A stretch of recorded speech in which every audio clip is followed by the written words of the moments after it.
6 மாசம் ஆனாலும் சரி, 6 வருஷம் ஆனாலும் சரி, 60 வருஷமா ஆண்டவங்களால செய்ய முடியாதுங்க.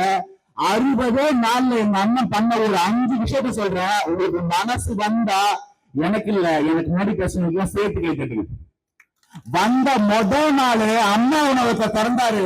75,000 பசியில இருந்தவங்க சாப்பிட்டு இருந்த அம்மா உணவகத்துல இன்னைக்கு 1.7 லட்சம் பேர் சாப்பிட்டு இருக்கான்.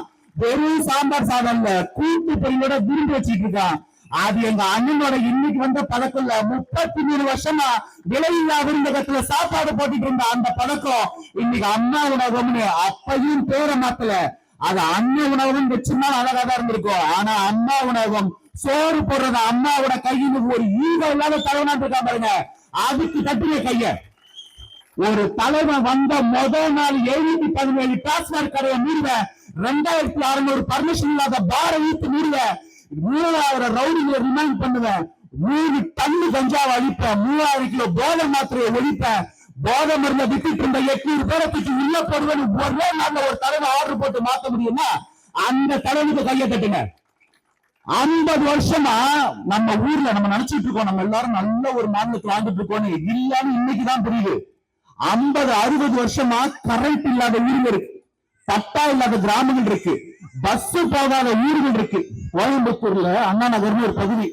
அந்த பகுதியில லாஸ்ட் பஸ் ஸ்டாப் இருக்கிற இடம் அண்ணா நகர். அந்த ஊருக்கு பஸ் போகாது. அதுக்கு முன்ன ஸ்டாப்பிங் கூட பஸ் நிறுத்திடுவாங்களாம் இந்த நல்லவங்க. என்னடான்னு கேட்டா, அந்த ஊர்ல ஒடுக்கப்பட்ட மக்கள் இருக்காங்க. பஸ் டிப்போ வரைக்கும் போச்சுன்னா அந்த மக்கள் உட்காந்துட்டு இருந்தாங்கன்னாக்க அதுக்கு அடுத்த ஸ்டாப்பிங்ல இருக்கிற மனசு வருத்தப்படுவான்னு நம்மள பிரிச்சு அரசியல் பண்ணிட்டு இருந்திருக்காங்க. இது எல்லாத்தையும் வந்த ஒரே நாள்ல உடைச்சு 21 வருஷமா போக முடியாம வேலி போட்டு இந்த கோயில்கள் திறந்து ஒட்டுமொத்த தமிழகத்துக்கு எக்ஸாம்பிளா ஒரு கேபினெட் விளங்கிட்டு இருக்கணும். அதுதான் தமிழக வெற்றி கழகத்தின் கேபினெட். ஒரு குற்றச்சாட்டு, ஒரே ஒரு குற்றச்சாட்டு சொல்லி பார்ப்பேன் ஆளுங்க மேல. ஆனா என்னத்த சொல்றதுன்னு தெரியாம, சட்டசபை புரோட்டோகாலே தெரியாம ஆளுநர் உரைன்னு ஒண்ணு இருக்குங்க. ஆளுநர் பேசுற அன்னைக்கு யாரும் பேச மாட்டாங்க. முதல்வர் உட்பட யாரும் பேசக்கூடாது. சபாநாயகர் மட்டும் நன்றி தெரிவிப்பாரு. ஆளுநர் உரை இன்னைக்கு அந்த பவள விழா பாப்பா அல்ல, அந்த பாப்பா நம்ம அண்ணன் பேரை நம்மளாவது மனசுல வச்சிருப்போம். நெஞ்சில குத்திட்டு வந்திருக்கு. வாயத்தொடங்க சிஎம். அன்னைக்கு சிஎம் பேசக்கூடாதுன்னே உனக்கு தெரியலையே. என்னதான்ப்பா கத்து கொடுத்தாங்க உங்க அப்பாவும் தாத்தாவும். இந்த லட்சத்துல இது 4ஆம் பெரியாராம், 3ஆம் கலைஞராம், 2வது ஸ்டாலினா, முதல் உதயநிதியா. இதுக்கு அடுத்தது வந்து 0 உதயநிதி ரெடி பண்ணிட்டு இருக்காங்க. அதுதான் அண்ணன் ராமகிருஷ்ணன் சொல்லிட்டு உட்காந்தாங்க. இந்த வெற்றி ஏதோ தமிழக வெற்றி கழகம் வந்து சும்மா ஃப்ளூக்ல ஜெயிச்சிச்சுன்னு வாழ்வுல விட்டுட்டு இருக்கிறாங்க. இதுன்னு சும்மா போற போக்குல அந்த வெற்றின்னு நினைக்கிறீங்களா? சரி, அப்படின்னா இது போற போக்கு வெற்றினா நான் ஒண்ணு சொல்லவா? நீங்க தான் ஒரு 40-45 எம்எல்ஏ வச்சிருக்கீங்கல்ல, ரிசைன் பண்ணிடுங்க. நம்ம திரும்ப அந்த எல்லா தொகுதிக்கும் பை எலெக்ஷன், எப்படியும் பை எலெக்ஷன் வரப்போகுது இல்ல, சேர்த்து வச்சிருவோம். இப்ப பாத்துருவோம். ஏன்னா எங்களுக்கு ஒரு 12 மெம்பர் இருக்கு. அது அப்படி என்னன்னு பார்த்து ஒரு ரவுண்டா பண்ணிடலாம் அப்படின்ட்டு ஒரு யோசனை இருக்கு. வருவீங்களா? ஏன்னா அந்த கூட்டணி கட்சிகளை அவ்வளவு அழுகுறா பேசிட்டு இருக்கீங்களே. எங்க ஓட்டை வாங்கிட்டு அங்க போயிட்டாங்க, எங்க ஓட்டை வாங்கிட்டு அங்க போயிட்டாங்கன்னு. அவங்க ஓட்டை எல்லாத்தையும் வாங்கிட்டு தான் நீங்க திருப்பி வீச்சு உட்காந்துருக்கீங்க. எலெக்ஷனுக்கு முன்னாடி அண்ணன் சொன்னாரா இல்லையா? எலெக்ஷன் ரிசல்ட் வந்தோடனே ஒரு காமெடி பண்ணுவாங்க. மக்களின் தீர்ப்பை தலைவணங்கி ஏத்துக்கிறோம்னு சொல்லி அறிவாலயத்துக்குள்ள போய் கதவை மூடுனாங்கன்னா அடுத்த 5 வருஷத்துக்கு திறக்க மாட்டாங்கன்னு. அத இவ்வளவு வேகமா போய் இந்த பாப்பா மூடுன்னு நான் நினைச்சு கூட பாக்கல. எங்க அண்ணன் மேரத்தான ட்ரக்ஸுக்கு எதிராக ஒரு ரேஸ் வச்சாருன்னா எங்க அண்ணனை தாண்டி இது ஓடுது. என்னடா ஓடுதுன்னு பார்த்தா சட்டசபைக்கு வீட்டுக்கு ஓடுது. சரி, வீட்டுக்கு தான் பாப்பா ஓடுதுன்னு பார்த்தோம்னா இந்த நெல்லிக்காய் முட்டை திறந்துட்டோம்னா ஒன்னொன்னு ஒரு டைரக்ஷன்ல ஓடும். ஒண்ணு ஈடி ரைடு வருதுன்னு சிங்கப்பூர் போயிடுச்சு, ஒண்ணு துபாய் போயிடுச்சு, ஒண்ணு டிவிஎஸ்ல விசாரணை போயிடுச்சு. சம்பந்தமே இல்லாம கொளத்தூர்ல இந்த எக்ஸ்எம்எல்ஏ ஒருத்தர் லண்டன் போயிட்டாரு. ஆனா ஒரே ஒரு தைரியசாலி இருக்கான். மாறுவேஸ் எல்லாம் போட்டுக்கிட்டு சென்னையில திருவள்ளிக்கேணி பக்கம் முன்ஜாமீன் கேட்டு அழைச்சிட்டு இருக்கான். இது திராவிட முன்னேற்ற கழகம்டா. தினம் மின்ஜாமீன் கழகம். எவனுக்கு மின்ஜாமீன் வாங்கலாம், எப்படா தப்பிக்கலாம்னு திருடிட்டு திருடனுக்கு தேல் கொட்டவர் வீசிருக்கீங்க. எந்த வெற்றியை பத்தி நீங்க பேசுறீங்களா? இது வரலாற்று வெற்றி. இந்த வெற்றிக்காக நம்ம வீட்டுக்குள்ள ஆட்சியில உட்காரணும்னு 50 வருஷமா ஒரு தாய்மார்களோட கனவு, வேண்டுதல், தவம்னே சொல்லலாம். பேச்ச பாருங்க. எலெக்ஷனுக்கு முன்னாடி பனையூர், பெரம்பூர்ல டைட்டு கொடுப்பாப்ல, திருச்சியில அதுவும் கஷ்டம். தேர்தல்ல தோத்த பிறகு இந்த ஓட்டு கேட்ட குழந்தைங்க எல்லாம் ரொம்ப அழுவுங்க. இதுல எப்படி சமாதானப்படுத்துறதுன்னே தெரியல. பேசினே இருக்கலாம். தேர்தல் ரிசல்ட் லைவ்ல போய்கிட்டு இருக்கு. அந்த வீடியோ இப்ப வைரலா போய்கிட்டு இருக்கு. அந்த நாம் தமிழ்ல ஒரு ஓட்டா இருப்பானே அந்த பையன், 2 பேரும் உட்காந்துக்கிட்டு 16 தொகுதியில 14 முன்னிலையா எதிரில் இருக்கு, அது மட்டும் ஆடுறாரு. KPCCல 36 தொகுதியில 34 முன்னிலையா. சரி, இதோட நிகழ்ச்சியை முடிச்சுப்போம். இடம்பெறதுக்கு அப்புறம் ஒரு 2 ப்ரோக்ராம் ஆஃப் பண்ணிட்டு போயிட்டாங்க. ஒரே கட்சி, இந்த கட்சி எங்க அப்பா ஆரம்பிச்சான் தாத்தா ஆரம்பிச்சான்ற கட்சி கிடையாது. ஒரு தலைவன் அவனோட தொழிலை முடிச்சுட்டு சொன்ன வார்த்தையெல்லாம் நிறைவேற்றிட்டு தன் மக்களுக்காக தானே ஒரு கட்சி ஆரம்பிச்சு அந்த களத்துல நின்று 2 வருஷத்துல 26 கட்சி கூட்டணி, 18 வருஷ கட்சி கூட்டணி, 78 வருஷ கட்சி, 55 வருஷ கட்சின்னு ஒட்டுமொத்த கட்சிகளும் ஒட்டு போட்டு நின்னாலும் அவனை தொட்டு கூட பார்க்க முடியாது. உங்களை முட்டி போட்டு கண்டுபிடிக்க வச்சால அந்த தலைவனை வரவேற்கிறதுக்காக மக்கள் போட்ட ஓட்டு. அந்த ஓட்டையும் சும்மா சாமானியமா வாங்கிட்டீங்களா? சென்னையில இருந்து வேலையை முடிச்சுட்டு நைட்டு கிளம்பி காலைல ஓட்டு போட போன அத்தனை பேரையும் டிராபிக் ஜாம் நீங்க பார்த்தே இருப்பீங்க உங்க கண்ணால. ரோடுகள்ல லாரிகளை கண்டெய்னர்களை கொண்டு வந்து நிப்பாட்டி டிராபிக் ஜாம் ஏற்படுத்தி பொம்பளை பிள்ளைங்க 12 மணி நேரம் பஸ்ல நின்றுட்டு போனாங்க. ஏதோ 12 மணி நேரம் போனாங்கன்னா கோயம்புத்தூர் போன இங்க இருக்கிற விழுப்புரம் போறதுக்கு நைட்டு ஃபுல்லா பஸ் ஸ்டாண்ட்ல கிளாம்பாக்கத்துல லாக் பண்ணி வச்சு எங்க குழந்தைங்க எங்க தாய்மார்கள் சங்கடத்துல போட்டு இவங்க போனா ஓட்டு போட்டுருவாங்க இவங்க தடுத்துல நினைச்சுட்டு பாருங்க. அன்னைக்கு வீட்டுல ஓட்டு போடுறதுக்கு தாய்மார்கள் கையில ஓட்டு சீட் எடுத்தாங்க. அவங்க தாய்மார்கள் கொடுத்த கிஃப்ட் தான் இந்த எலெக்ஷனோட ரிசல்ட். இப்ப நீங்க ஒரு எலெக்ஷன் மேஜிக் எங்களை பார்த்தா இந்த ஒரு எலெக்ஷன் மேஜிக் பண்ண வந்த மாதிரியா தெரியுது? இன்னும் எங்க அடியே இன்னும் பார்க்கல. இப்ப 15-16 வயசுல ஸ்கூல்ல படிச்சுட்டு இருக்கிறவங்க அடுத்த எலெக்ஷனுக்கு ஓட்டு போட வந்துருவான்.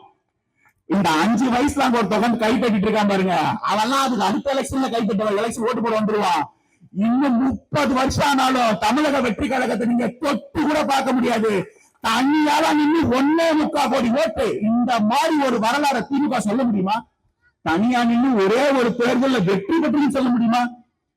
தனியா நின்று ஒரு தலைவன் ஜெயிச்சோன்னு மக்களுக்கு எப்படி இவன் தான் தலைவன் புரிஞ்சுதோ ஒட்டுமொத்த கூட்டணி கட்சிகளுக்கும் இனி இவன் தான் தலைவன், இவன் தான் தமிழன், இவன் தான் தமிழகத்தை வழிநடத்த போறான்னு ஒட்டுமொத்த நல்லவங்களும் ஒரு பக்கம் வந்து நின்று இருக்கிறாங்க. இன்னைக்கு அந்த திருட்டு முன்னேற்ற கழகத்துக்கு என்ன பண்றதுன்னு தெரியல. உடனே எல்லாருக்கும் மேல அவதூற பரப்புது. ஏற்கனவே 1.25 கோடி ஓட்டு இந்த கூட்டணி கட்சிகள் எல்லாம் சேர்த்தா அது ஒரு 25 லட்சம் ஓட்டுன்னு வச்சுக்கலாம். இதை தவிர சாரசாரையா பனையூருக்கு வர்றவங்க டோல்கேட் போட்டா அது ஒரு 25 லட்சம் ஓட்டு. அடுத்த ஒரு தேர்தல் வச்சா 2.5 கோடி ஓட்டை தாண்டும் போல இருக்க. நீங்க எங்க இருந்து திமுக தாவக்காவை தொட்டு பார்க்க முடியும்னு கேட்டா அதுக்கு பதில் இல்ல. வந்து டான்ஸ் மட்டும் ஆடுறது.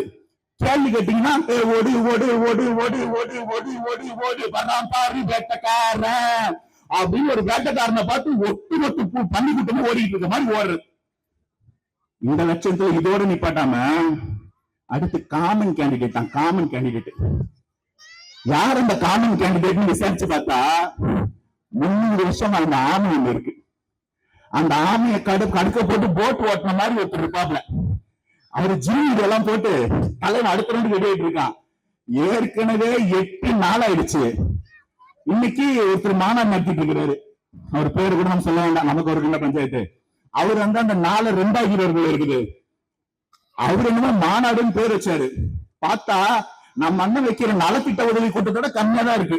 என்னன்னா எல்லாரும் அவரை சுத்தியே மேடை கூட்டம் இருந்தாங்களா, கொஞ்சம் கூட்டம் இருக்க மாதிரி பண்ணிட்டாப்ல. சரி, அவரு தான் அப்படி பண்றாருன்னு பார்த்தா ஒரு சட்டம்ல ஒரு சச்சலும் இல்லைங்க. இதே மாதிரி தமிழக வெற்றி கழகம் ஈவென்ட் நடத்தும் போதெல்லாம் என்னென்ன டிஸ்டர்பன்ஸ் பண்ணிருப்பாங்க. எவ்வளவு திமுக அந்த தடை கொடுத்திருக்கும் டிஎஸ்எஃப். ஆனா இன்னைக்கு புதுசா ஒருத்தன் வரான், கட்சி ஆரம்பிக்கிறான், மக்களை சந்திக்கிறான்னா அந்த இடத்த அவ்வளவு ஸ்மூதா இணக்கமா அந்த மக்களை சந்திக்கணும்னா இதை விட ஒரு ஜனநாயக தலைவர் எங்கடா போய் தேட போற? எல்லாரையும் வாரி அணைச்சிக்கிற தாய் உள்ளம் கொண்ட தந்தை தாங்க அண்ணன். அது உங்களுக்கு இன்னைக்கும் புரியாது, என்னைக்கும் புரியாது. என்ன வாயை திறந்தா போய் இந்த காட்டுல மத்த மிருகம்லாம் பசியா இருந்ததுன்னா ஒண்ணும் தெரியாது. சிங்கம் பசியா இருந்ததுன்னா காடே சீரடியும். அந்த மாதிரி சிங்கத்துக்கிட்ட ஒரு 100 ஆட்டுக்குட்டியை கொடுத்தீங்கன்னு வச்சுக்கீங்களேன், அந்த சிங்கம் அந்த 100 ஆட்டுக்குட்டியும் சிங்கம் மாதிரி வளர்க்கும். அந்த 100 ஆட்டுக்குட்டியும் சிங்கம் மாதிரி ரொம்ப ஃபியர்ஸ்ஃபுல்லா ஃபைட் பண்ணும். ஆனா ஒரு ஆட்டுக்குட்டி கிட்ட ஒரு 100 சிங்கக்குட்டியை கொடுத்தீங்கன்னா அந்த 100 சிங்கக்குட்டி அந்த ஆடு மாதிரி ஒரு இடிச்சால பயந்து ஓடி போயிடும். ஆனா இன்னைக்கு ஒரு சிங்கம் கூட 107 சிங்கக்குட்டிங்க கையை பிடிச்சிட்டு சட்டசபை போய் உட்கார்ந்து இருந்தா எதிரில இருக்கவன் பயந்து ஓடுற தர வேற என்ன வழி இருக்க முடியும்? அதுதான் நீங்க நடந்துகிட்டு இருக்கு. சரி, மக்கள் ஒரு 1.25 கோடி ஓட்டை போட்டு தாவேக்காவை வெல்ல வச்சாங்களே, அந்த வெற்றியை மனசார ஏத்து போன ஒரு நல்லெண்ணம் இருக்கா? இல்ல. அன்னைக்குதான் இந்த திமுகவும் அந்த தீண்டு போன சக்தியான அதிமுகவும் உள்ள கூட்டணின்றதே நமக்கு தெரியுது. 2 பேரும் ஒன்னா சேர்ந்துகிட்டு எம்எல்ஏக்களை விலை பேசி ஒன்னா சேர்த்து ஆட்சி அமைக்கலாம் ட்ரை பண்ணி மக்கள் மடி அசுலப்பட்டு அம்பலப்பட்டு போய் கடைசியில இன்னைக்கு அந்த அதிமுக திமுக இருக்கிறவங்க எல்லாரும் இந்த 2 கட்சியும் ஒட்டுமையா இருக்குது, ஒன்னா சேர்ந்து கொள்ளடிச்சுன்னு சொல்லி அந்த கட்சியில இருக்கிறவங்க வெளில வரான். அதிமுக இருக்கிறவங்க வெளில வந்தா திமுக கதந்து ஐயோ ஐயோ அதிமுக நம்ம ஆள் இருக்கிறீங்கன்னு. இப்ப நல்லா தெரிஞ்சுப்பா, மண்டமா இருக்க கொண்டையாவது மறைங்க. இப்படிதானே 70 வருஷமா தமிழ்நாட்டை நீங்க 2 பேரும் சேர்ந்து கொள்ளடிச்சீங்க. இவங்க 2 பேரும் தமிழ்நாட்டை சேர்ந்து கொள்ளடிச்சு இன்னொரு கதை ஒண்ணு சொல்லவா? மேகதாதுன்னு ஒரு பிரச்சனை இன்னைக்கு எவ்வளவு சீரியஸா போய்கிட்டு இருக்கு. 1924 இருந்து 74 வரைக்கும் ஒரு அக்ரிமெண்ட் இருந்திருக்கு. அந்த அக்ரிமெண்ட் முடியும் போது அதை நம்ம ரினியூவல் பண்ணி இருந்திருக்கணும். அதை நம்ம ரினியூவல் பண்ணாததால கர்நாடகத்துல 3 அணை கட்டிட்டான்.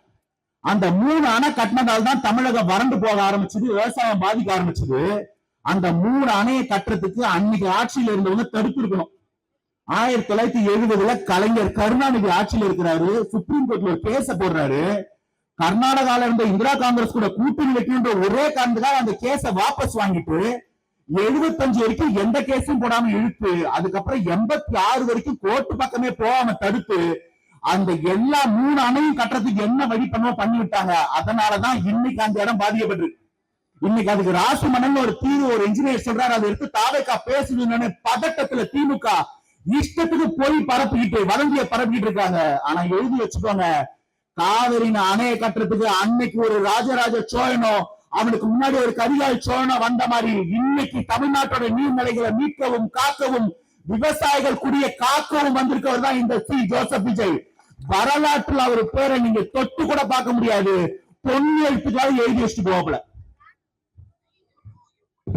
இந்த மக்களின் தவத்தை எவ்வளவு கேவலப்படுத்த முடியும்னா, இந்த ஓட்டு அரசியலுக்கு பணம் கொடுக்கிறது ஒரு பக்கம், ஜாதி வச்சுக்கிட்டு இந்த ஜாதிக்காரன் இங்க போடுறது அந்த ஜாதிக்காரன் அங்க போடுறதுன்னு சொல்றது இன்னொரு பக்கம், மதத்தை வச்சுக்கிட்டு இந்த சாமி கும்பிடுறோம் அவரு கோட்டு போடுவோம், அந்த சாமி கும்பிடுறோம் இவரு கோட்டு போடுவான்னு 2 பேரையும் பிரிச்சு மக்களா ஒன்னா இருக்க விடாம, தமிழர்களா ஒண்ணு சேர விடாம பிளவுபடுத்திட்டு இருந்தீங்க. தமிழக வெற்றி கழகம் வந்தது. ஜாதி மத அரசியல் கிடையாது, ஓட்டுக்கு காசு கிடையாது, மக்களா தன்னெழுச்சியா வந்து ஓட்டு போடுவாங்கன்னு சொன்னாரு. அதுதான் நிஜமான ஜனநாயக மாற்றம். அப்பதான் தெரிஞ்சது அந்த மனுஷன் முதல் நாள் சொன்ன வார்த்தை பிறப்புக்கும் எல்லா உயிருக்கும்னா என்ன அர்த்தம்னு. அன்னைக்கு கிண்டல் அடிச்சாங்க, என்னப்பா பசங்க விளையாடுற விளையாட்டு சாமான எடுத்துட்டு வந்து விசில் அடிச்சுட்டு இருக்கீங்கன்னு. அன்னைக்கே சொன்னோம், அந்த விசில் திருடனை கண்டுபிடிக்கிற விசில், தூய்மை பணியாளர்கிட்ட இருக்கிற விசில், அந்த விசில வச்சு நாங்க ஒட்டுமொத்த குப்பையும் எடுத்து சுத்தப்படுத்தி தமிழ்நாட்டை சொர்க்க பூமியா மாற்றுவோமே. இன்னைக்கு அந்த குப்பைகளை தான் தேடிட்டு இருக்கோம். அந்த குப்பைகளை கலரதான் ஒவ்வொருத்தரா சிங்கப்பூர், லண்டன், துபாய்னு ஓடிட்டு இருக்கீங்க. 10வது வரைக்கும் எங்க எம்எல்ஏக்களை வேலை பேசுறீங்க. இதுல இன்னொரு காமெடி வேற. அப்போ ஜனநாயகன் படத்தை தடுக்கும் போது ஒரு பிட்ட போட்டாங்க, பராசக்தி ஒரு பராக்கிரமான படம், அந்த படம் வந்தா ஜனநாயகன் என்ன ஆகும்னு. இன்னைக்கு அந்த படத்தை எடுத்த டைரக்டருக்கே சம்பள பாக்கியம். அந்த அம்மா போய் கோர்ட்ல உட்கார்ந்து இருக்கு, இந்த பசங்க நம்பி படம் எடுத்த எனக்கு சம்பள பாக்கி கொடுக்குறாங்க, ஐயா வாங்கி கொடுங்க ஐயான்னு. அதையும் எங்க அண்ணன் தான் வாங்கி கொடுக்கணும் போல இருக்கு. அன்னைக்கு ஒருத்தன் சொன்னா 234 தொகுதி விட்டுருங்க, 100 தொகுதி விட்டுருங்க, 50 கூட விட்டுருங்க, 10 தொகுதியில தாவேக்கா ஜெயிச்சுதுன்னா நான் அரசியல் பேசவே விட்டுருவேன்னு 108 தொகுதியில போய் நின்று ஜெயிச்சுட்டு வந்த பிறகு என்ன ஆச்சுன்னு கேட்டா, அவரு சொன்னாரு நம்பி சொல்லிட்டேன்னாரு. இன்னைக்கு அதே பெரிய மனுஷன் இன்னொரு வார்த்தை விட்டுருக்கான், ஜனநாயகன் படம் லேட், 7 மாசம் லேட்டா வருது. எப்படி 7 மாசம் லேட்டா வருது? 1.5 கோடி பேர் ஆன்லைன்ல வேற பாத்துட்டாங்க, படம் ஒண்ணும் பெருசா ஓடாதுன்னு.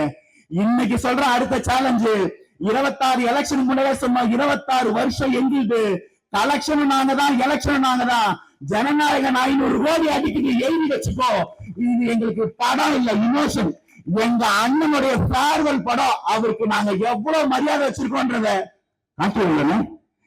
அவளுக்கு எவ்வளவு மரியாதை வச்சிருக்கோன்றத உங்க ஒருத்தருக்கும் படம் போட்டு காட்டுவோம், படத்திலேயே காட்டுவோம். அண்ணன் சொன்னாங்க, தமிழக வெற்றி கழகத்துக்கு வந்த பிறகு எனக்கு எங்க போனாலும் புரிஞ்சுக்கிறாங்க, மக்கள் வரவேற்கிறாங்கன்னு. எனக்கு ரியலா நடந்த ஒரு இன்சிடென்டே சொல்றேன். ஒரு நாள் ஒரு நண்பருடைய நிச்சயதார்த்தத்துக்கு போயிட்டு கும்பகோணத்துல இருந்து வந்துகிட்டு இருக்கேன். பாதி நைட்டு 11 மணி இருக்கும். நம்ம வண்டி மக்கள் பண்ணி நடு ரோட்ல ஒரு பிரிட்ஜ் மேல ஹைவேல நின்றுச்சு. என்ன பண்றது, யார கூப்பிடுறதுன்னு சத்தியமா தெரியல. அப்ப டிவி கேல இருக்கிற ஒரு அண்ணன், அவர் இங்க பல்லாவரத்துக்காரு. அவர் கல்யாணத்துக்கு இன்விடேஷன் வைக்கணும்னு போன் பண்றாரு. அண்ணன் நான் ரோட்ல நிக்கிறேனே அப்படின்னு. என்னாச்சு சார்னாரு. இந்த மாதிரி வண்டி மக்கர் ஆயிடுச்சுங்க, ஃப்ரெண்டு நிச்சயதார்த்துக்கு போயிட்டு வரேன்னு. எங்க இருக்கீங்க, லொகேஷன் அனுப்புங்கன்னாரு. அந்த மனுஷன் கார் ஷோரூம்ல ஒர்க் பண்றாரா, எனக்கு அது தெரியாது. அந்த கார் ஷோரூமுக்கு இங்கிருந்து போன் பண்ணி, இங்கிருந்து சிதம்பரத்துல இருக்கிற டீலர்ஷிப்புக்கு போன் பண்ணி 10வது நிமிஷத்துல டோலிங் வேன் வந்து நின்று 20 நிமிஷத்துல அந்த காரை கிளம்பாத காரை ரெடி பண்ணி சென்னை வரைக்கும் நான் பத்திரமா வந்தேன்னு டிராக்கிங் ஜிபிஎஸ்ல டிராக்கிங் பண்ணிட்டு ஒரு கும்பல உட்கார்ந்து இருந்துச்சு. அது சத்தியமா எனக்காக பண்ணல. என் தலைவன் பேனருக்கு பின்னாடி நின்று இந்த பையன் பேசுறானே, இவன் நடு ரோட்ல நடு ராத்துல நிக்க கூடாதுன்னு எங்க இருந்தாலும் ஒரு அண்ணா வந்து ஹெல்ப் பண்ணுவான்னா இதுதான் தமிழர் வெற்றி கழகம். நீங்கள் அங்கே வா உடன்பிறப்பே வான்னு உள்ள கூப்பிட்டுக்கிட்டு பதவி உங்க குடும்பத்துக்கு மட்டும் கொடுப்பீங்க. அதனால அது குடும்ப கட்சி. இங்க நாங்க எல்லாரும் அண்ணனும் தம்பியும் அக்காவும் தங்கச்சிமா ஒன்னா நிக்கிற குடும்பமா வாழ்ந்துட்டு இருக்கோம். இதுதான் ஒரிஜினல் குடும்ப கட்சி. இதுவே உங்களுக்கு பெரிய பொருளே கிடையாது. வாய திறந்தா ஃப்ராட் பண்ணும். பார்ட்டி ஃபண்டுன்னு பள்ளிக்கூடத்துக்கு லைசன்ஸ் கொடுக்கறதுல ஆரம்பிச்சு பார் லைசன்ஸ் ரினியூவல் பண்ணாம ஏமாத்துறதுல இருந்து ரோட போடாம பில்ல கிளியர் பண்ணி போயிட்டு இருக்கான். ஏன்டா ரோடு போடலன்னு கேட்டா அந்த ரோடு பிஜேபி இருக்கிறது.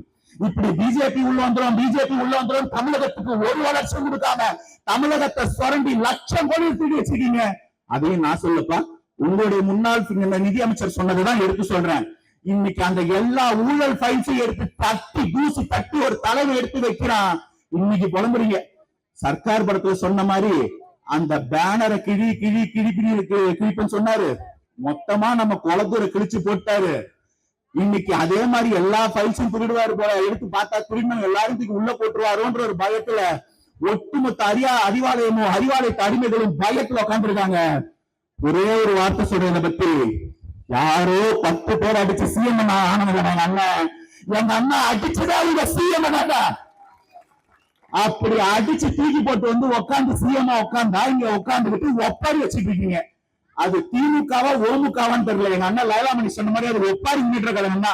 கல்யாணத்துக்கு போனா மொழி வைக்க சொன்னா ஒப்பாரி வச்சுட்டு இருக்கீங்க.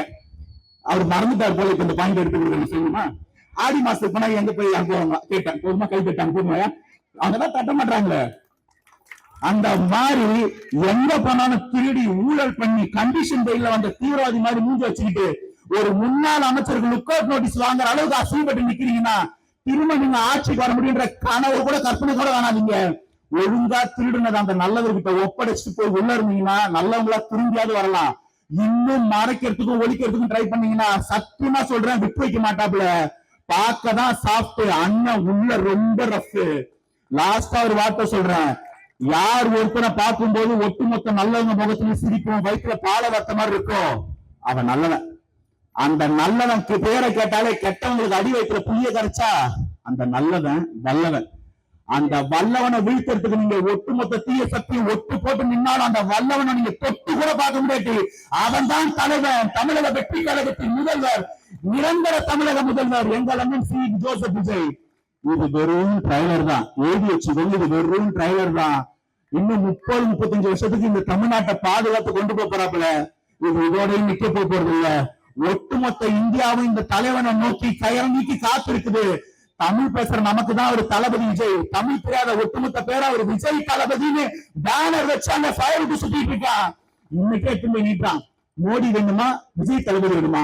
ஆப்வியஸ்லி விஜய் தளபதி போட்டோ பிடிக்கிறானுங்க. அந்த மனுஷனோட ஒரு முகம், அந்த முகத்துல இருக்க ஒரு சிரிப்புக்கு இந்த ஒட்டுமொத்த கட்சிகளை என்னைக்கு ஈடாகாது.